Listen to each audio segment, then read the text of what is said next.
Voilà, parfait. Bonjour à tous. Donc, je vais vous faire un petit panorama des frameworks agiles à l'échelle. Bon, c'est un sujet qui m'intéresse parce que je suis dans ce milieu de l'agilité à l'échelle depuis plusieurs années. Et puis, grâce à certains collègues que j'ai, on s'intéresse à l'histoire de l'agilité. Et donc, voilà, on va pouvoir faire ce petit panorama tous ensemble.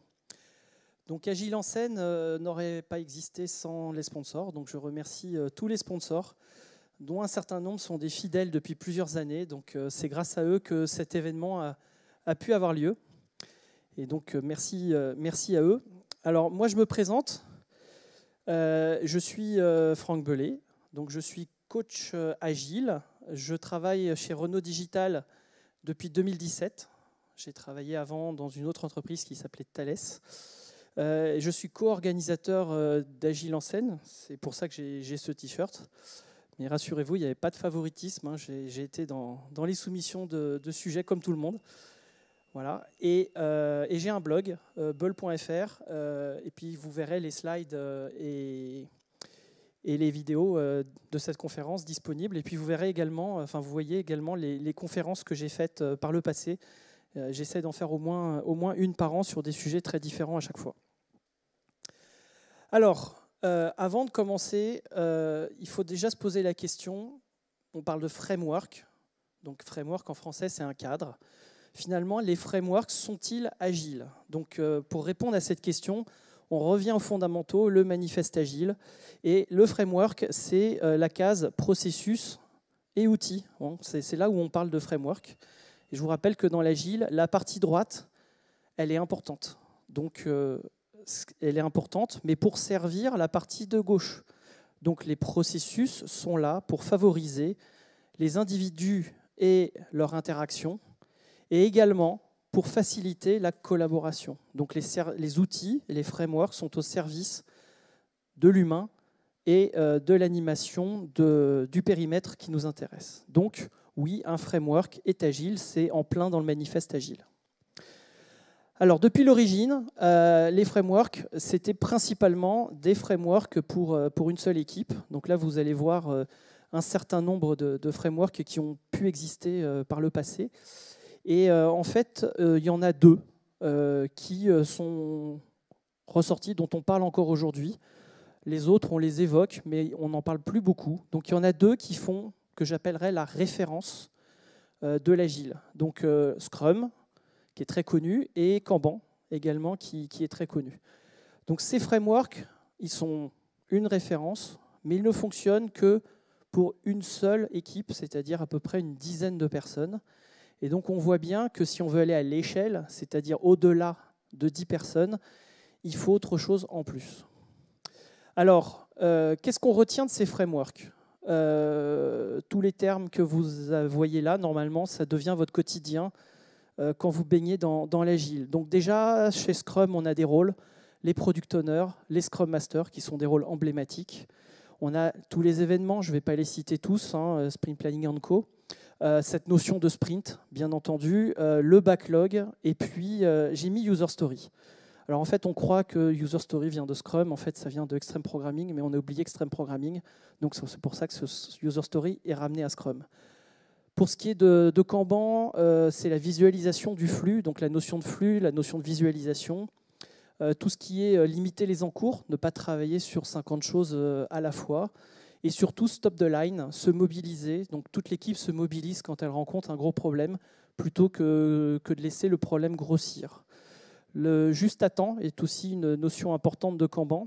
Et les classes de service qui permettent de traiter les différents types d'activités avec des temps de réponse selon le type d'activité. Que ce soit Scrum ou que ce soit Kanban, ces frameworks ont une finalité, c'est de travailler sur la prédictibilité des équipes. Donc la prédictibilité, c'est la capacité de livrer ce qui est prévu. Donc quand on livre ce qui est prévu, on est prédictible. Quand on livre en écart, on est moins prédictible. Donc pourquoi je fais cette petite intro sur les frameworks agiles pour une équipe? Tout simplement parce que tous les frameworks agiles à l'échelle, autant qu'ils sont, ne remettent pas en cause ces préceptes de base qui fonctionnent pour une équipe. Donc tous ces frameworks à l'échelle vont proposer des extensions pour aller plus loin, pour gérer justement plus de monde, chacun à leur façon, bien entendu, mais l'élément qui est super important, c'est qu'ils ne remettent pas en cause le framework, les frameworks de base.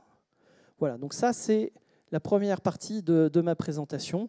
Donc maintenant, on va passer sur la deuxième partie, c'est les frameworks d'agilité à l'échelle. Alors là, j'ai récupéré les slides qui viennent de 14e Annual State of Agile Report, voilà, qui montre les frameworks agiles tels qu'ils sont déployés. Alors c'est un sondage, hein, donc ce n'est pas forcément une science exacte, mais c'est l'information la plus précise que l'on a. Et ça montre que le top 3, c'est SAFe, des pratiques maison, et puis en troisième position, Scrum of Scrum. Si vous regardez le même sondage en 2017, le premier, c'est SAFe. Donc, passer de 28 à 35, autant vous dire que SAFe monte. Scrum of Scrum passe de 27 à 16, autant vous dire que ça descend. Et puis le troisième, les méthodes internes, de 13 à 28, donc ça monte. Tous les autres restent aux alentours de 4, 3, 2%, montent un petit peu, mais sont vraiment loin derrière. Donc ça, c'est déjà une première constatation.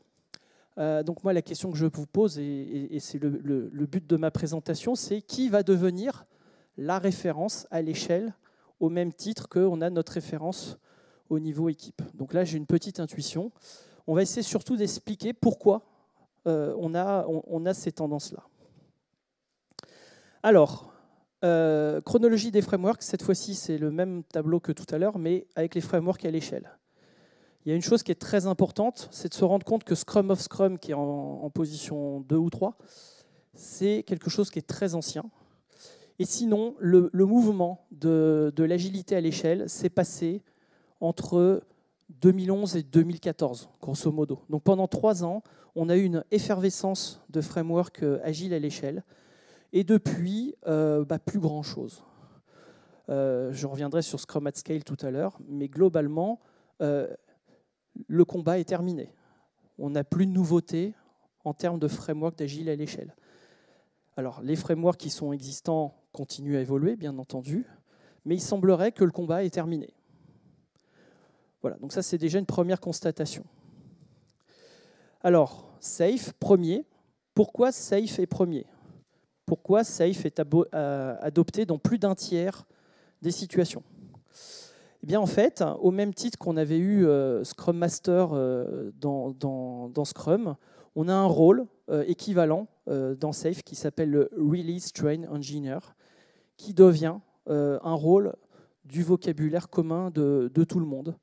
Donc, le Scrum Master, il est là pour animer une équipe. Le Release Train Engineer, il est là pour animer un ensemble d'équipes. On est dans le même concept. L'autre notion importante, c'est cette notion de product increment. Donc dans SAFe, c'est tous les 12 semaines, on fait un grand saut et on aligne toutes les équipes vers ce grand saut toutes les 12 semaines. Ces 12 semaines démarrent par un événement emblématique qui a fait peur à tous les managers, qui est le PI Planning. Le PI Planning, ça veut dire réunir toutes les équipes pendant 2 jours au même endroit et pour faire la même chose. C'est le planning à 3 mois. Donc un train, c'est jusqu'à 125 personnes. Ça commence à partir de 50. Donc ça veut dire bloquer pendant 2 jours entre 50 et 125 collaborateurs. Donc c'est quelque chose qui fait très peur de premier abord. Les retours d'expérience montrent que grâce à ça, on gagne un temps énorme pour la suite. L'autre notion, donc ils vont plus loin puisqu'ils ont le niveau solution qui permet de gérer des trains. Quand il y a plus de 125 personnes, on aligne plusieurs trains et on a des solutions. Et il y a également la notion de portfolio qui est tout là-haut, qui est les portfolios stratégiques de l'entreprise. Donc SAFe adresse l'ensemble des besoins de l'entreprise avec beaucoup de rôles, beaucoup d'activités et beaucoup de niveaux. Donc forcément, ça plaît. Voilà. Donc déjà, une première constatation, SAFe, le premier framework à l'échelle qui est arrivé dans cette bataille 2011-2015, eh bien, il couvre tout le spectre. Alors, les don't know, deuxième du classement. Alors, c'est qui les don't know ou les others?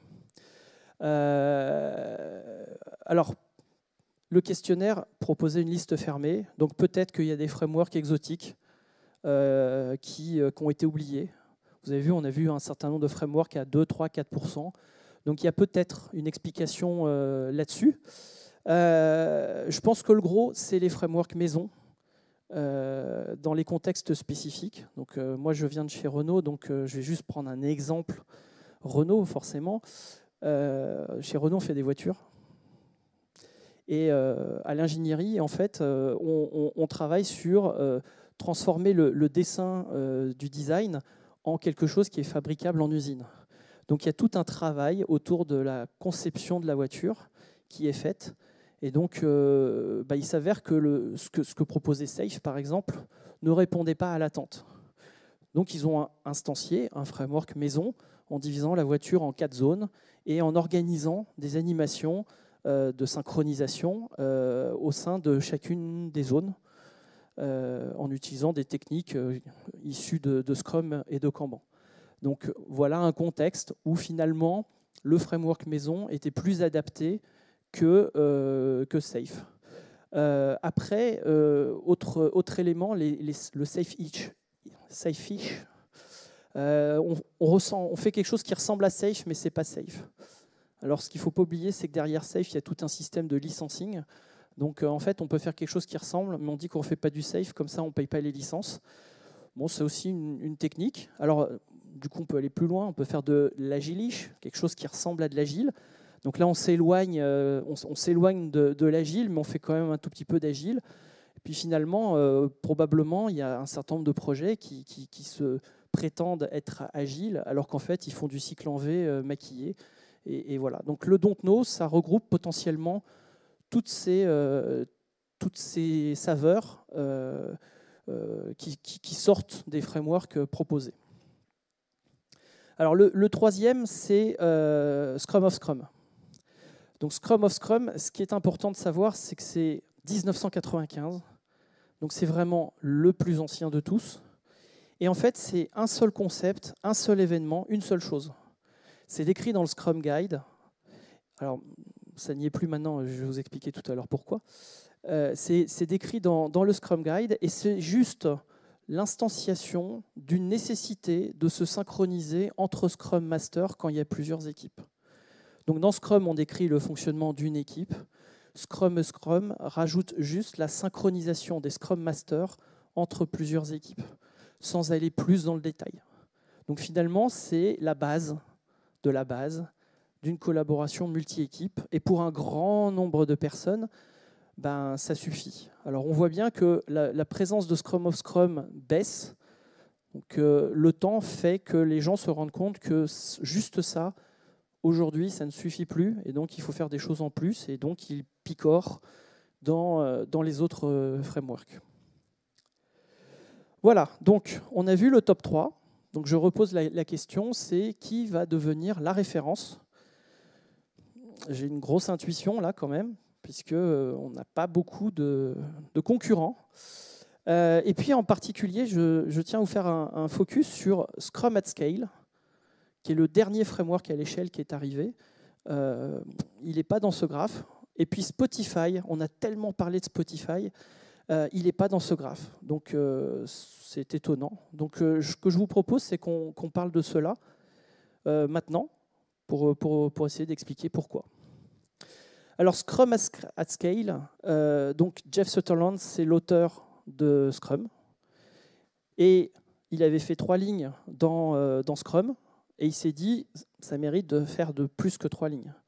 Donc du coup, il a sorti en 2018, donc c'est vraiment le petit dernier, Scrum at Scale. Donc finalement, il réexplique le concept de Scrum of Scrum, mais il va beaucoup plus loin, et il va énormément plus loin. Donc il introduit la notion de Chief Product Owner, qu'on voyait déjà utilisée dans les entreprises depuis un certain nombre d'années. Et puis, il introduit la notion de méta-scrum. Donc, le Scrum of Scrum, c'est les Scrum Masters qui se réunissent entre eux. Le méta-scrum, c'est les Product Owners qui se réunissent entre eux. Voilà. La notion de release planning aussi, donc le fameux cycle de 3 mois, le même cycle de 3 mois que celui qui est décrit dans SAFe. Donc on a un petit peu plus de choses. Donc Scrum at Scale, c'est 2 cycles, hein, vraiment 2 cycles différents. Le premier autour du Scrum Master, le deuxième autour du Product Owner, et un certain nombre de pratiques qui sont celles que l'on fait communément dans les projets. Donc c'est vraiment une mise au propre de quelque chose qui se faisait déjà en entreprise. Donc pas vraiment de nouveauté apportée par Scrum at Scale, si ce n'est une mise au propre. Alors l'avantage de Scrum at Scale, c'est que ça fait des super dessins. Voilà, c'est fractal, c'est joli, c'est beau. Et c'est le seul framework qui parle de RHA, les ressources humaines agiles. Donc on peut quand même remercier Jeff Sutherland d'avoir pensé à eux. Mais en fait, en termes d'adoption, j'ai l'impression que c'est des beaux slides qui n'ont pas fait de vagues particulières. Donc, je ne vous explique pas le détail de chacun des dessins, mais en fait, c'est quand on est à 5 équipes, après on est à 25 équipes, puis après 25 x 5, etc. Enfin, c'est fractal. Voilà, donc ça, c'est le framework le plus récent, et il n'a pas percé plus que ça. Alors, le modèle Spotify, il est très ancien, 2014, il était dans la fameuse vague, voilà. Et donc Henrik Nyberg, qui a beaucoup fait la promotion de ce modèle, a bien insisté sur le fait que ce n'était pas un framework. Alors c'est parce qu'il a dit que ce n'était pas un framework que énormément d'entreprises l'ont adopté. Alors pourquoi ils les ont adoptés? Tout simplement parce que en vertical, on a les squads. Alors le terme squad, je vois des endroits où on parle beaucoup de squad alors qu'ils ne font pas de Spotify, mais c'est de là que le mot squad vient.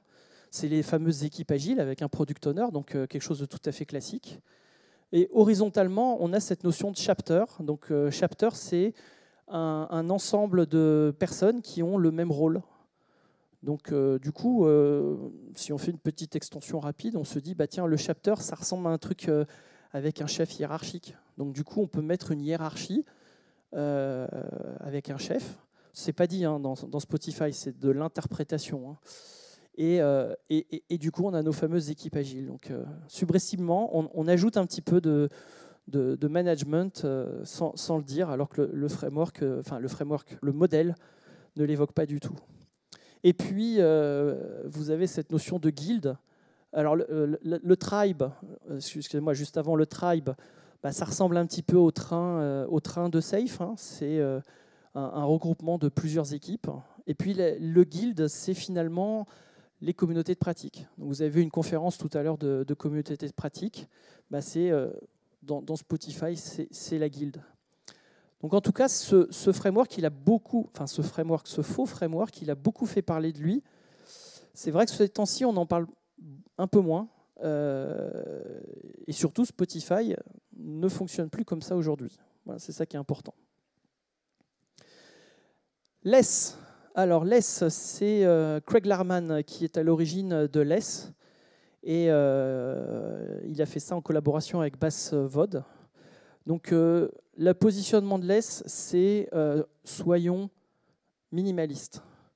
Voilà. Et ça, c'est finalement, on fait plus en faisant moins. More with less. Donc si vous regardez bien le framework, on a deux, trois petites images. Plus d'équipes responsables, plus de focus sur le client, bien entendu, plus d'apprentissage, de prise de responsabilité, et surtout beaucoup moins de rôles, beaucoup moins d'artefacts, donc d'indicateurs en co, voilà, et beaucoup moins de process.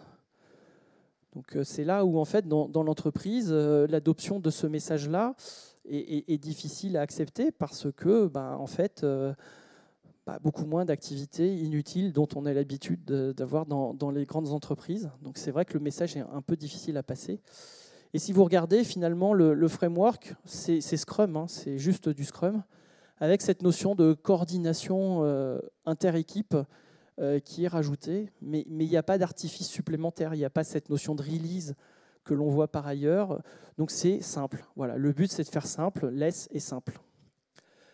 Alors, dans less, le positionnement du manager, il faut le chercher, puisque ce qui est important dans less, c'est les équipes, c'est la responsabilité aux équipes.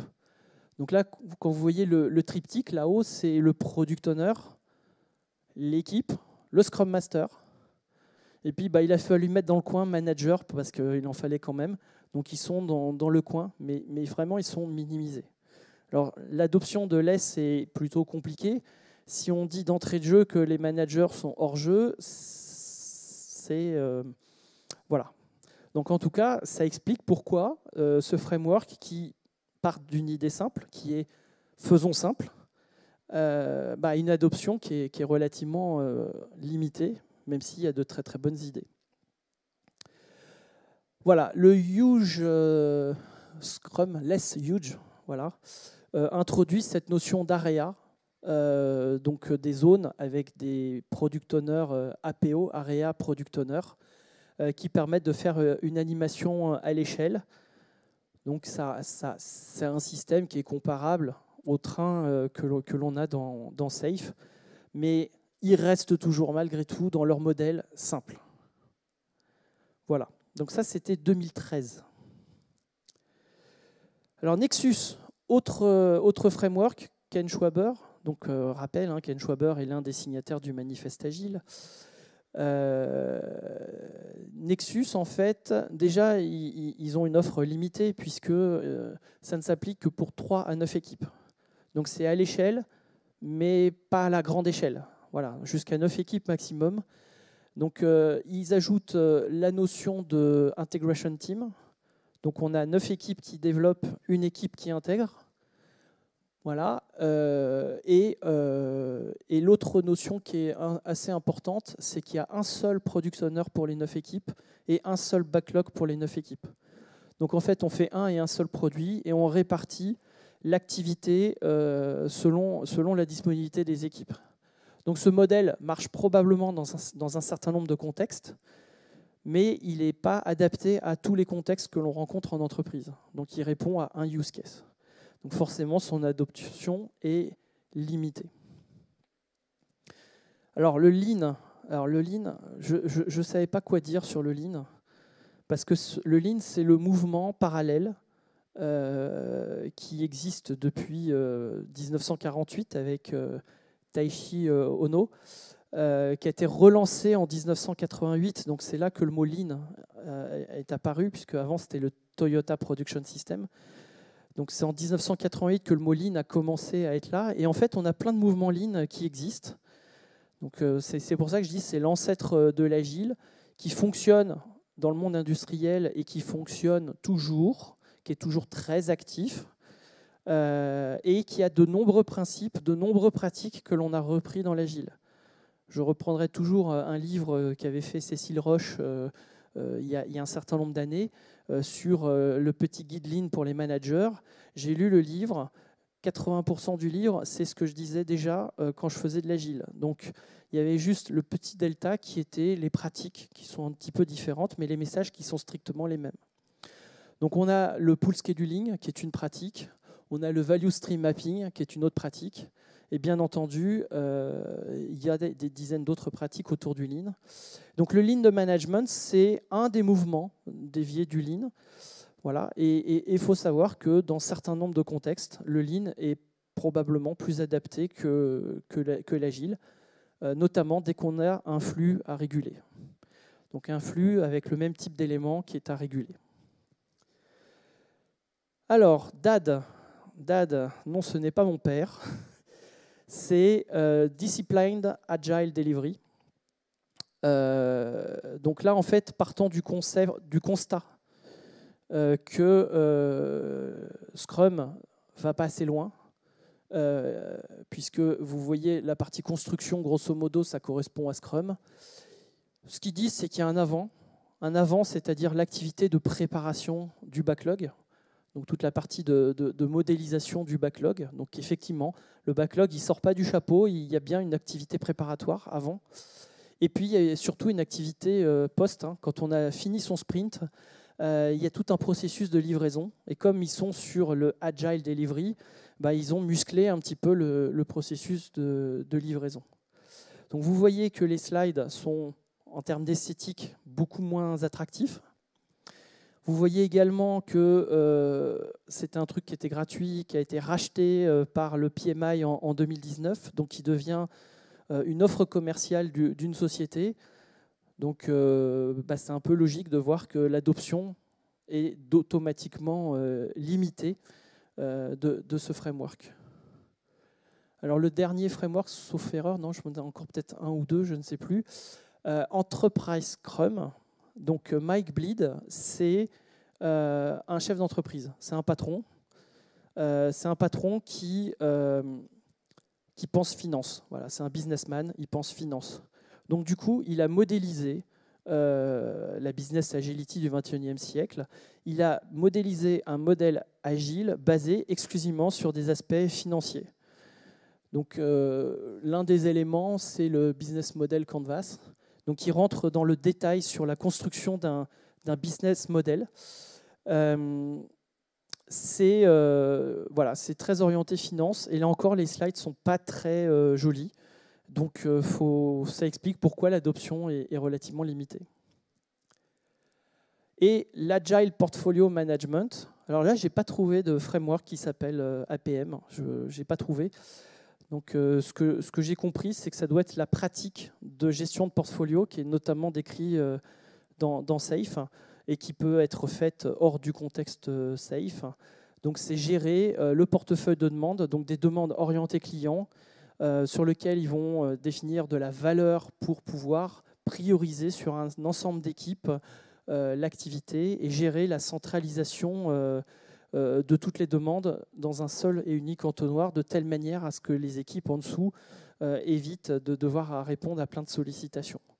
Donc ce modèle portfolio, c'est pour moi un sous-élément qui est présenté dans SAFe et qui peut se faire sans pour autant adopter toutes les couches inférieures. Voilà, donc on a fait le tour. Donc vous avez la liste de tous les frameworks. Du coup, lesquels deviennent la référence? Pour moi, il y en a deux qui ressortent. SAFe par KO, puisqu'il couvre un périmètre très large, là où les autres sont spécialisés sur un sous-ensemble. Et puis le Lean, qui, mine de rien, fait sa vie et continue à faire sa vie très largement dans les entreprises. Et donc, voilà, le quator gagnant pour moi, Scrum Kanban pour une équipe, SAFe et Lean quand on est à l'échelle. Donc, aucun framework à l'échelle n'a remis en cause les frameworks de référence pour une équipe. Donc, la question que je me pose, c'est qui osera remettre en cause les frameworks de référence à l'échelle? C'est une question. En tout cas, pour l'instant, personne. Donc, demain, peut-être. Il ne faut pas oublier que l'agile, ça fait 20 ans, donc ce n'est plus une idée neuve. Donc, il va y avoir du renouvellement dans les 10 prochaines années. Il va se passer plein de choses. Il ne faut pas croire qu'on est dans un monde figé. Donc les choses vont bouger. Je ne peux pas prédire dans quel sens. Alors, finalement, du coup, si SAFe est le grand gagnant, est-ce qu'on est pour ou est-ce qu'on est contre? Parce qu'il y a tout un débat derrière autour de SAFe.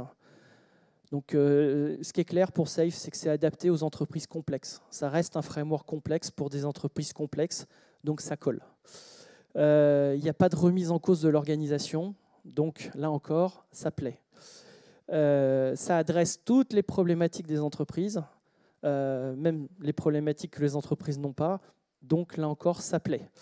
Et puis, sur le terrain, les gens ils ont besoin d'un mode d'emploi, et là, il y a un mode d'emploi qui est documenté, qui est très largement documenté, donc ça plaît.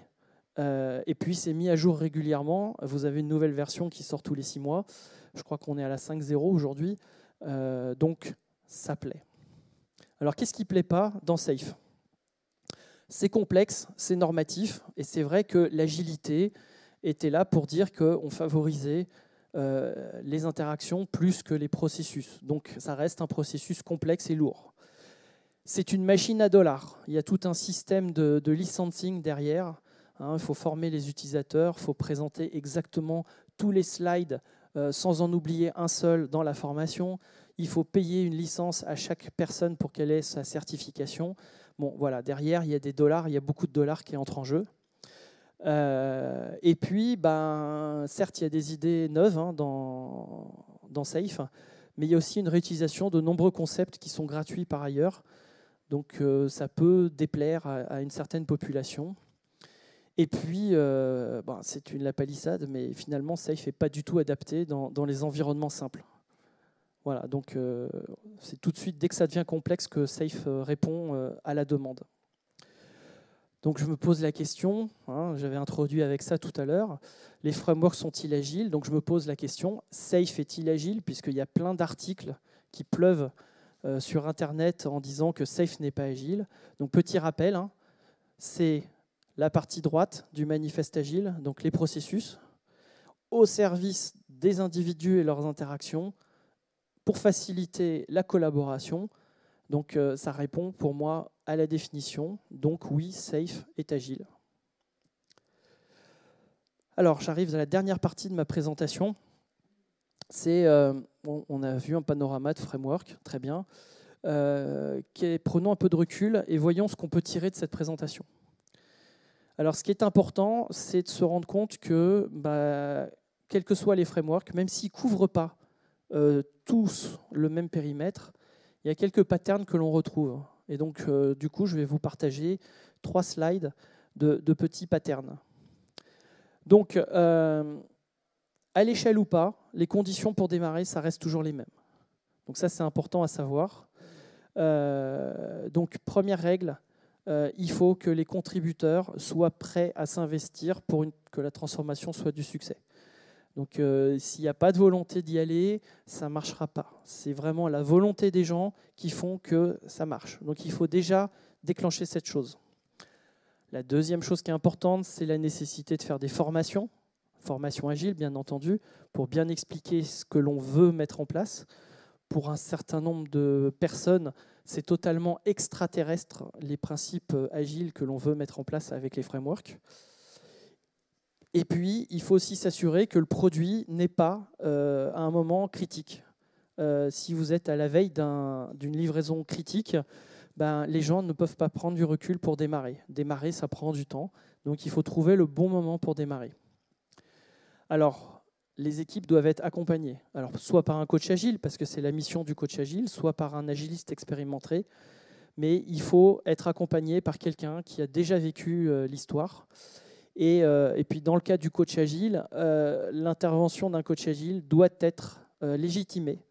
Et ça se fait par la présence d'un contrat de coaching qui est validé par un sponsor. Le sponsor qui est la personne qui lance la démarche agile. Donc, il faut bien tous ces ingrédients pour que la mayonnaise prenne. Sinon, vous allez rencontrer tous les freins majeurs que l'on rencontre dans les transformations. Et vous avez probablement de nombreux retours d'expérience là-dessus. Le deuxième set, c'est que l'agilité multi-équipe, c'est avant tout faire de l'agile. Et donc, il ne faut surtout pas oublier que ce n'est que de l'agile en étendant. Donc, toutes les règles de base d'une structure agile mono-équipe s'appliquent. Donc, commencez déjà par faire fonctionner une équipe agile avant de vouloir en faire fonctionner 25. Parmi les règles, l'idée, c'est d'avoir des équipes limitées, de préférence à 9 personnes, des équipiers autant que possible disponibles à 100%. Donc là, à chaque fois, j'essaie d'avoir mon discours parce que ça fait partie des freins les plus compliqués que j'ai, de limiter à 10 personnes, d'avoir des gens dédiés. C'est ultra compliqué, semble-t-il. Et puis, il faut des product owners et des scrum masters. Donc, les product owners, on en trouve, des scrum masters, on en trouve moins. Il faut quelqu'un pour animer l'équipe, il faut quelqu'un pour donner la vision. Donc, c'est vraiment fondamental. Une équipe, c'est des gens qui sont pluridisciplinaires. Ce n'est pas le métier d'un côté, les développeurs de l'autre. On est tous ensemble et on est capable, de manière autonome, à produire quelque chose. Au début, il faut toujours faire un cadrage. Quel que soit le temps que vous prenez sur un cadrage, le cadrage est indispensable. Voilà. Alors, il ne faut pas faire des cadrages de 6 mois non plus. Hein. Je n'ai pas dit que le temps était illimité, mais ce cadrage est indispensable. Et puis, on organise l'activité autour d'itérations. Alors, il y a 2 rythmes qui ont vraiment tendance. Le rythme du sprint, de 1 à 4 semaines, une préférence pour 2 ou 3 semaines. Et puis, les fameuses releases de 2 à 4 mois, donc avec une préférence pour le rythme de 3 mois, qui correspond au rythme des trimestres, donc, sur lequel on est habitué depuis longue date. Et puis, des mesures factuelles d'avancement à chacune de ces étapes. Mon dernier slide, c'est les bonnes pratiques de l'agilité multi-équipe. Donc, vérifiez, si vous démarrez plusieurs équipes, vérifiez quand même le mode de fonctionnement de l'agile de chaque équipe. Voilà, est-ce qu'ils sont vraiment agiles ou pas? C'est là où vous pouvez avoir quelques surprises quand vous êtes dans un périmètre à l'échelle. Il ne faut surtout pas oublier que le fonctionnement de base de l'équipe doit être là aussi. Le principe de base, c'est que toutes les équipes travaillent avec la même cadence. C'est ce qui est présenté dans les différents frameworks.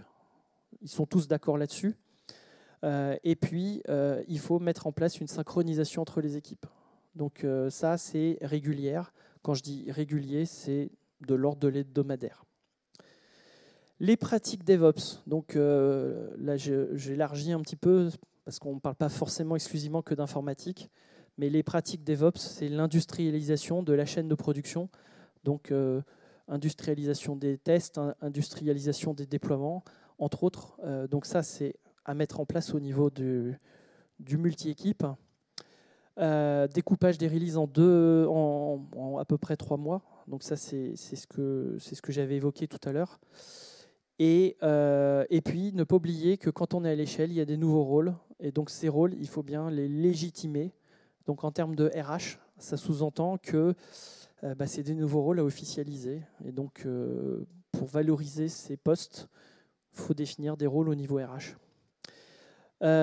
Et au-delà des pratiques, l'agile, c'est aussi un état d'esprit. Donc, c'est ça qu'il ne faut pas oublier. Hein. Il y a 2 aspects dans l'agile. Hein. Les frameworks, ça c'est la pratique, mais c'est l'état d'esprit aussi, le mindset.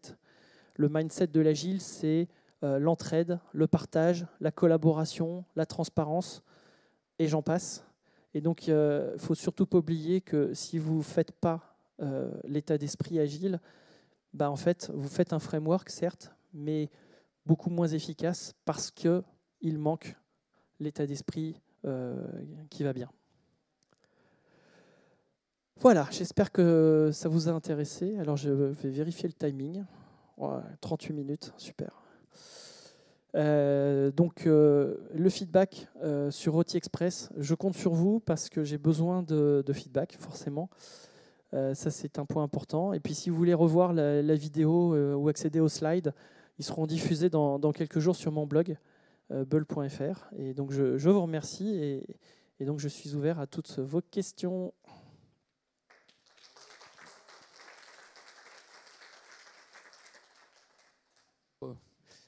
Moi, j'avais une question sur le fait de comment ça s'était passé chez Renault pour, entre guillemets, tordre le modèle safe et l'adapter. Est-ce que ça s'était fait facilement ou voilà, avoir un peu plus d'infos en relief là-dessus? Alors, Renault, c'est une grande maison. Il y a des milliers de personnes, des milliers de collaborateurs. Donc, dans les différentes directions, on a déployé de l'agile à l'échelle, mais on n'a pas déployé la même agile à l'échelle selon les directions. Donc, et puis, il y a aussi un aspect culturel qui entre en jeu. Donc, l'exemple que je vous ai cité tout à l'heure par rapport à Renault, c'est un exemple ingénierie, vraiment la partie tôle de la véhicule. Hein, donc, vraiment, on est dans le cœur du métier, dans un écosystème où le monde du software est peu présent, voire totalement inexistant.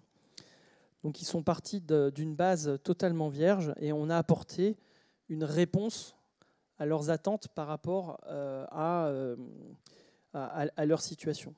Donc il y a un certain nombre de choses qu'on n'a volontairement pas déployées avec eux parce que ça ne correspondait pas à leurs attentes. À côté, vous avez une autre direction, toujours à l'ingénierie, qui s'appelle la Software Factory. Et la Software Factory, c'est la partie qui va développer le logiciel qu'on embarque dans la voiture et également le logiciel qu'on met sur les serveurs distants, puisque maintenant les voitures sont connectées. Hein, donc il y a toute une collaboration à faire. Et là, une culture qui est beaucoup plus poussée logiciel. Et donc là, ils poussent beaucoup plus sur du safe. Et en fait, c'est une autre culture. Alors, je ne vais pas vous énumérer toutes les directions où on a déployé de l'agilité, mais voilà, ces deux exemples permettent d'illustrer que finalement, en fonction de l'écosystème où l'on est et donc la culture qu'il y a un déploiement agile qui se fait un peu différemment. On va prendre une question à distance. Donc Christophe Arbogast pose la question de peut-on savoir pourquoi Spotify a abandonné son modèle à l'échelle et au profit de quel framework? Si tu sais, Franck. Oui. Alors là du coup, j'ai dit que je m'intéressais à l'histoire de Spotify, donc je connais la réponse. Sauf que là elle ne me vient pas en tête tout de suite. Donc, je vais dire Joker. En tout cas, il y a eu pas mal de communication en disant que ce qu'ils avaient mis en place avait révélé un certain nombre de problèmes et donc du coup qu'ils avaient été obligés d'ajuster et ils n'ont pas documenté les ajustements. Donc, la communication qui a été faite, c'est surtout dire qu'il y a eu des changements, mais sans documenter les changements qui ont été faits. Donc après, si on est en contact avec des personnes de Spotify, et je connais un certain nombre de coachs qui l'ont été, on a réussi à glaner un peu plus d'informations, mais il n'y a pas eu de communication large comme il y a eu au départ. Voilà. Très bien. Avons-nous une autre question dans la salle? Il y avait une question dans la salle.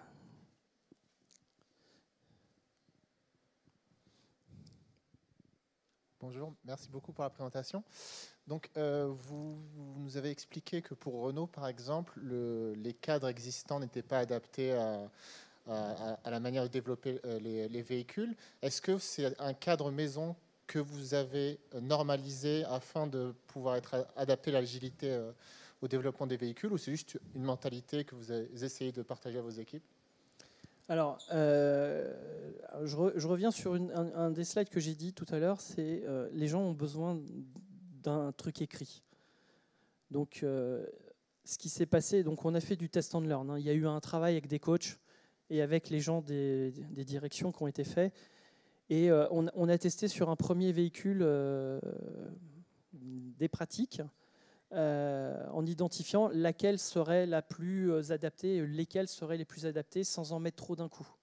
Voilà, donc suite à ça, il y a eu des retours positifs et des retours négatifs. Donc quand on a commencé à s'intéresser au deuxième véhicule, à partir du deuxième véhicule, on a dit on va profiter de l'expérience du premier véhicule et prendre acte de nos erreurs et proposer des choses différentes. Et à partir du deuxième véhicule, on avait déjà un framework qui était décrit sur presque 200 slides, donc qui adressait plein de problématiques vraiment très, très bas niveau. Et du coup, le troisième véhicule s'est appuyé là-dessus pour adapter à sa manière. Et donc à ce moment-là, c'est là que Renault a décidé que tous les nouveaux véhicules adopteraient à l'ingénierie ce mode opératoire. Donc c'est un mode opératoire test and learn qui a été mis en place, partant des principes de base de l'agile. Hein, vraiment, déjà, commençons par les delimiting, commençons par la visualisation du flux, donc du Jira, voilà, des choses comme ça. Et puis, bien entendu, faisons des synchros. Donc synchro, l'équivalent des trains, c'est les fameuses zones de la voiture. Donc, du coup, finalement, les expériences qui sont décrites dans les autres frameworks, on les a repris, mais on n'a pas repris tous les éléments. Par exemple, on n'a pas de PI planning parce qu'il n'y avait pas besoin de PI planning dans ce contexte-là. Il y a des jalons à respecter, donc des jalons vraiment issus du cycle en V. Et à chaque jalon, il y a un attendu.